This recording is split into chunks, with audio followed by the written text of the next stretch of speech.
Welcome to Which Stock to Trade.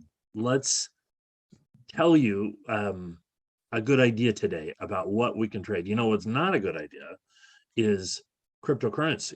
Bitcoin and Ethereum have been down a lot this weekend. Could there be a rebound there? We'll look at that, but I think a better idea is actually donuts. Yeah, Krispy Kreme donuts.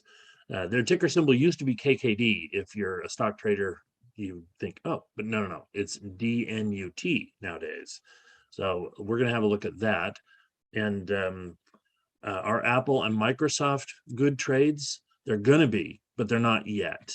And so let's look more specifically at this. I'm going to share my screen and get me to a point where I can be telling about something. But before I tell you about Krispy Kreme and Microsoft and Apple, I want to go back and remind you about one stock that we talked about 2 or 3 weeks ago, which was XSPA, and why I think this has probably still got some more opportunity in it. So let's see, where's my screen sharing? Here it comes. There we go. Looking at XSPA right now, and markets opened this morning. I'll have to log in and get those charts going, but positive, and Aussie yen is up very strongly. I think that all bodes well for the market trying to stage a little bit of a rebound. Well, those are the sectors. Here we are. So let's see how the big four are shaping up. We got the Dow opening higher, kind of holding. Small caps opened a little bit higher than they closed, but they're pushing lower. SPY, QQQ pushing lower. So see, I like I said, I don't think Apple and Microsoft are good right now. That's because of this stuff. I think this sort of downward push might continue. In a second, I'll explain why. But for a stock that might buck that trend, DNUT, have a look at this. So Krispy Kreme did its ticker symbol a little while ago, re-IPO'd in July, came up, and then has kind of been on the down. But notice this, look at this little bit about, see how you got some large trading days here, but then it gets smaller and smaller and smaller. And now all of a sudden, all of the big candles, not all, this one, but other than this one or that one, you've got most of the big candles going to the upside. See that? It seems to me that this period, or this sort of price range right in here from $12 to $14, maybe even $15 a share, looks to be an accumulation area where people are buying up shares. In fact, insiders have been buying up these shares because the company is buying back a lot of its own shares. So all through here, you've got basically the people who sold their shares here, the company, right? Not all of their shares, but some of their shares are now saying, well, this is a time for us to buy more, accumulate more. So they're bullish on their own stock. One of the things that really intrigued me was that this in the last earnings report, they did not lose as much as they were expected to lose, but in terms of earnings, sales were up just barely. So the earnings don't really give you any sort of indication just by looking at the numbers. But I read a report this morning that they raised their prices. I haven't been to Krispy Kreme donuts in a long time, so that's my age. They raised their prices and they did not have a drop off in sales. That's kind of huge because, well, everything is inflationary, right? But so prices are going up. The question is, if prices go up, will it hurt sales? That's always a question to be gauging against. In this case, the answer was no. So that means, a lot of people are like, donuts, you can't buy donuts now. Everybody hates carbs. You can't be eating unhealthy. There's a lot of 20-somethings in the United States. I have a couple of, 3 children that are in that age group. And I can tell you, they don't mind eating unhealthy. They don't mind eating Krispy Kreme donuts. Well, maybe not Krispy Kreme, but I mean, it's like I've not heard them talk about Krispy Kreme donuts. I do know that if they had a craving for one, they wouldn't they wouldn't hesitate. They would just go ahead. And there are just a lot more people, and donuts are a cheap food. So so I'm wondering if in fact, they're kind of getting past the whole oh, don't eat unhealthy kind of thing. So so I feel like this is a good opportunity. Well, as you know, listening to me, finding the right stock to buy because you believe it's going up is never my idea. Uh, like it for whatever reason you like, feel optimistic about it for whatever reason you want. The question isn't, is this the right stock? Uh, Always the question is, what's my plan? How could I trade this effectively and hope to make money? Um, and as part of a systemic uh, way of trading. And in the case of Krispy Kreme donut, I think there's a reasonable chance for it. But even if you weren't sure, this is the way I would trade it, because I'm the wolf, Malamute, pack dog, whatever you want to call it, kind of trader. Risk two to make one. So at 15.50, if I'm in and I'm putting my stop loss somewhere around just under 13, it's going to be $2.50. So that means I'm going to look for $1.25 on the upside, which means I only needed to get to 16.75 or so, right about there, in order for me to be able to take profit. Now, this is one I really like in this setup because, hey, it's really easy. I only need $1.25. Look at these tall candles. They move more than $1.25 in a single day. If people want to buy, they're going to run that stock to 16.75 without blinking. And here's the thing, though. If I take the lid off, that is, I put in a stop loss order, but I don't put in a target order, there's a possibility it could keep going higher. Now I see that the 3 band on this is just outside.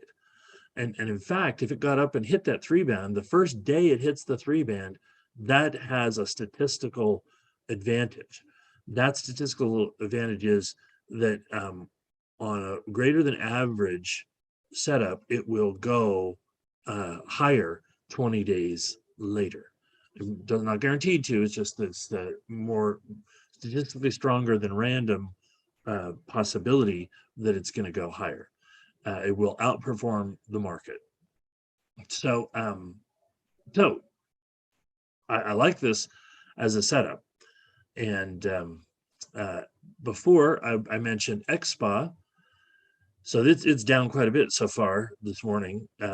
But as I said, it's got more room to go. I don't mean like buy it now. What I mean was, so this thing is broken out, had this opportunity, it's going to pull back. And I feel like you can get a little bit of a dip in here, buying the dip in here somewhere. The reason I would look for that, though, is because of the volume. So look at this. See, the average volume is down here. It goes running up, and then even though it's selling off, the volume is still very high. We'll see how today pans out. But if the average volume stays high like this, then that's, see, penny stocks, low price stocks like this one is, this is a major thing. When you have all of a sudden a new increased level of volume that hangs around, that stays, and the price doesn't just collapse back down to where it is, or where it used to be. If it goes up, volume holds, and it's a little higher, like say here at $1.50-ish, $1.55, somewhere in here. If it hangs around in there and the volume is still high, that's a real opportunity. So we're going to want to watch this. I think picking it up somewhere between 160 and 150 is probably prudent. But it may not get there. See these little spikes right here. What was old resistance could become new support, right? Still, I feel like you could probably pick this up in the 150s somewhere. So watching to pick that up at 150, and then because if it goes at 150 and goes and makes a new high at 190, that's all by itself a good trade. But there's a big chance. I mean, this is a store that is situated in airports. I mean, it's other places too, but it's mostly, that's where you're going to see it is in airports. And they do like massages and you know, express spa, quick, get a spa in the airport. I mean, that doesn't sound like a really good business model to me right now, pandemic situation. Although the reality is, Omicron aside, um, people still want to travel and they're still looking at ways to go ahead and include travel.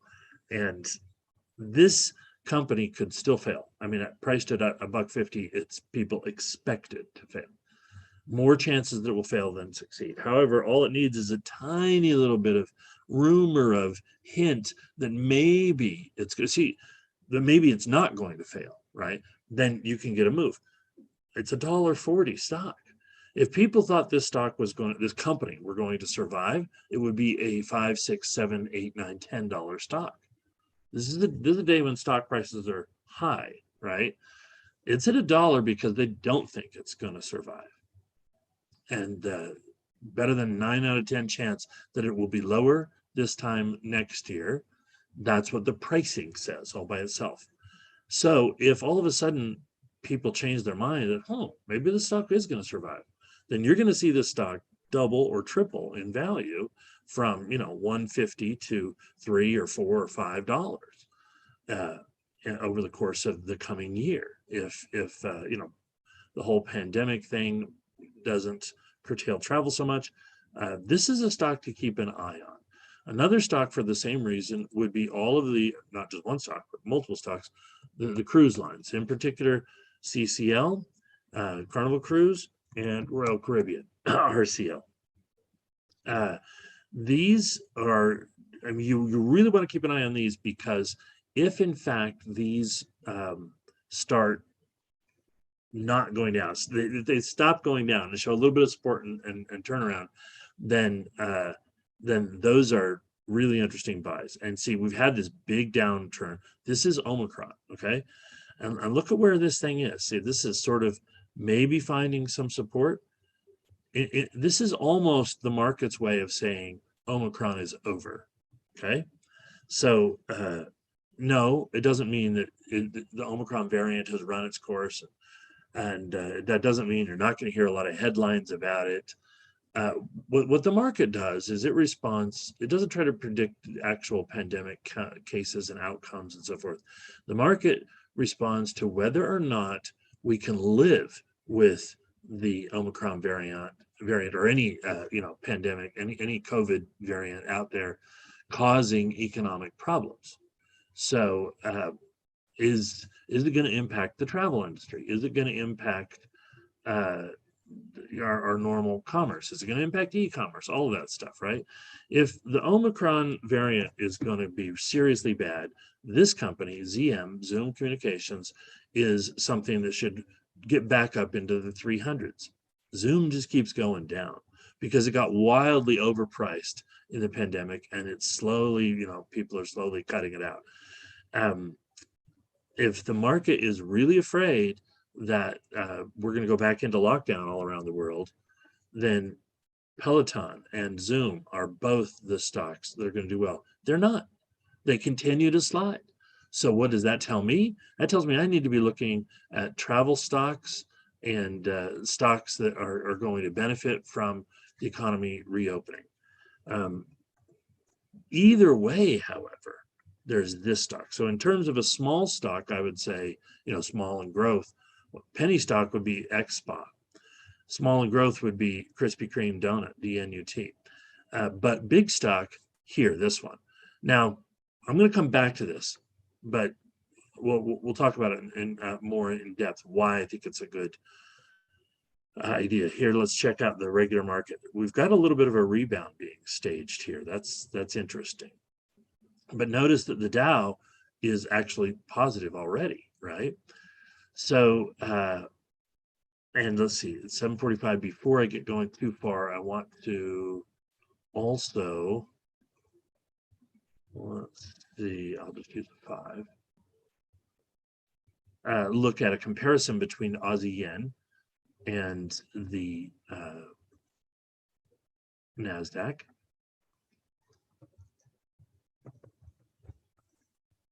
And I want to do that on a 5-minute chart.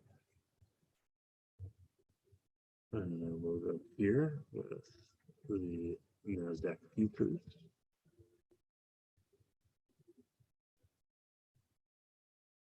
Come on, guys. Let me do that. We'll do that while the market is. All right, SPY. Maybe I'll just have to go to the ES future. There, okay. So for some reason I can't get the NASDAQ futures going. We'll compare the Aussie yen and the ES, which is not quite as correlated, but it is still correlated because they are. So over the weekend, what have we got here? Is this? Oh, it's daily. Sorry. There we go. So since the weekend, 5th, 6th, 4th, 3rd. Okay. The weekend is we jump on the NASDAQ or on the S&P 500 futures, tried to go up, have been coming down. That's where the futures are. Aussie yen over the weekend. Wow, why is this so? These both 5 minutes? This seems like a lot smaller. Yeah, okay, it's right here. The Aussie yen has strongly trended higher. See that? Yeah, strongly trended higher. And then what are we doing right now? Well, although we've dropped, we're back up, right? Aussie yen is rebounding. So the you know, U.S. stocks are getting sold. There's a reason for this. Do I have enough time to explain it? I had thought that December was going to open as a really strong month, and it was going to, just keep going forward. The fact that the last day of November, last days of November were down days, generally down, and that December opened with more down was really, I thought, well, why should we be selling right now? Everything has looked generally up. I mean, is it just people afraid of the Omicron variant? That's what the headlines are telling us. And now, straight out of the gate, they're coming down.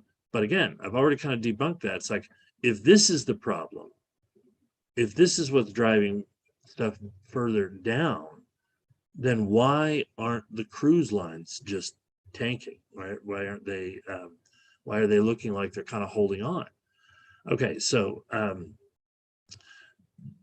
there's a thing called required minimum distributions in the United States. And what this is if you have a 401k or some sort of account where you've been keeping your money for retirement, and you're doing so tax deferred, you haven't been having to pay taxes on the money you put in or the gains you've been making, either one. The U.S. government says, hey, you can't do that forever. You've got to pay your taxes at some point. Here's the point. When you're 72 years old, you have to take at least 3% of your money out of that account. And then we get to tax you on that 3%. Well, I mean, however much more, whatever, you pay regular taxes. But you have to at least take out 3%. Well, it's no big deal if some one person or 10 or 5 or 15 people have to take out money from their retirement account, and it's only 3%, right? But what if it's a large chunk of the population has to do it, and they have to do it all at once? Well, that may be what's going on right now. You see, if you count back 72, take 2021, and you subtract 72 off of it, what you come up with is 1949. 1947 through 1949 marked the beginning of the baby boom in the United States. Post-World War II, soldiers got home, got busy, so we're a lot of babies. And so we have this period of time in the United States where there's this chunk of people that were born, and then they are now at that age where they're retiring. Now, it's true, a lot of people have died off, but still there's a large number of them, and a large number of them all have to take required minimum distributions. It's going to happen now between now and the end of the year, and it's also going to happen again at the beginning of April. So like for April 1 to April 15, we'll probably see some selling then, given the fact that we're seeing selling here now. And that's interesting because April is also typically a good month when people go buying stocks. It might be that's going to be a good month this year too. Don't know, but I'm watching this required minimum distribution thing now. If I'm correct in pointing out that required minimum distributions are happening here in the month of December, then that's probably going to happen early in the month, and towards the end of the month, there's going to be a bottoming out and a big rally coming into the beginning of the all the way through the end of the year and starting of the next year. That's possible. And that's kind of what I'm banking on for, a big Santa Claus rally. So I don't want to get too anxious about buying stocks early on unless I feel like there's some sort of value proposition to them, like Krispy Kreme or XSPA or maybe one of the cruise lines. But not so much value as just, hey, look what's happening here. If the markets are all going down, here's UPS, the shipping company, and what is it? It is up, right? They plan to hire 65,000 new employees for season. I mean, they always hire every year, but this year they are hiring a very large number even for them, and that's because they expect to be really busy shipping packages all around. Now, think about what that implies. If these guys are shipping a lot of packages, that means somebody else is buying a lot of packages, right? And if people are going to buy, that means it's a good retail season. If it's a good retail season, that means it's a good economy. And so I feel like stocks are probably going to have good news late in December and through January as their, news about possible good accounting reports and good quarterly reports in January start to leak out. I think that we're probably going to see stocks rebound. And see, this stock is like, it doesn't matter. Market down, market up, we're still going to be hiring a bunch of people. Don't have earnings coming up. They're, not until January, so we don't have any of that in the way. And all we got is a lot of people shipping a lot of packages all over the place. So I kind of feel like this might be a good stock as well. So my number 2 idea is UPS. How would we set up the trade on UPS? Well, this one really is a risk 2 to make 1. You could make the case, I should go back and look at that too. You can make the case that the Krispy Kreme trade should be a risk 1 to make 2. In other words, this should be your profit target should be way up there. Yeah, I can completely agree with that. This is my trading style. If your trading style is, look, I don't mind making a bunch of small losses, I want to make big wins, then fantastic. Set your price target further up. And you'd say, well, but Gordon, if it's not going to go up, if it's not a stock that could go up that high, I don't want to, be in it and waiting for something that's never going to happen, right? Okay. In that case, then make your stop loss a little tighter and then bring it up tighter. And you could go like to that line right there. That's the volatility line. At this price, even the people that bought in start getting worried. Well, if that's where you're shooting for and you want to have tight stops, just go right underneath there. And then that's the way you would set up that trade, right? So with UPS, would you, just raise the price target way up to there? You could. I wouldn't do that. I mean, 1, it's not my style. But number 2, it is UPS. And although UPS can have these big moves, you're going to be I feel like you're going to be a lot better off if you just be a frequent trader where you do this, get your little hit and then do it again over and over and over again. Better than 70% chance of wins while it's trending up. And so that's the way I would do that. besides all that, I mean, see, this is the way UPS trades, right? A lot of back and forth, big range of it. So, this is a stock where you just need it to be tilting slightly up. Some reason to believe it's going to be tilting up. And then you just keep going and getting a bunch of these little, cherry picking grabs. So that's the way I would trade that. Not a licensed financial advisor. This is educational stuff only. You got to make your own decisions, do your own due diligence, trade at your own risk. So I'm going to come down here. This is, you'll see the XSPA back when I set this up, it was at 154, and it's back up to 171 already on XSPA. And I took the lid off. I'm letting that thing ride. I think there's some fluctuation, but I think it's going to keep going. So usually on a penny stock trade, I would want to take that already, and that'd be a good place to take it. I think there's plenty more to go here. And so I'm just waiting for the opportunity to raise my stop. And I'm not going to raise my stop until it gets up and makes a brand new high, in which case then I'll raise that stop loss from a 127 up to break even at 154. So this is a much slower penny stock trade than I was expecting, but that's okay. It's the way I want to trade it. Now then, that's the only position we've still got from what we've been talking about here. I'm going to go ahead and set up this UPS trade. And so that's at 202, and the stop loss, let's just go $10. We'll call that 192. So, and then that means take profit is going to be at $5. So $10 down, $5 up. That's all I'm after in my UPS trade. 1% risk. Turns out to be 231 shares at these prices. That's my UPS trade that I'm going to be tracking. And then we're going to go set up the Krispy Kreme donut trade.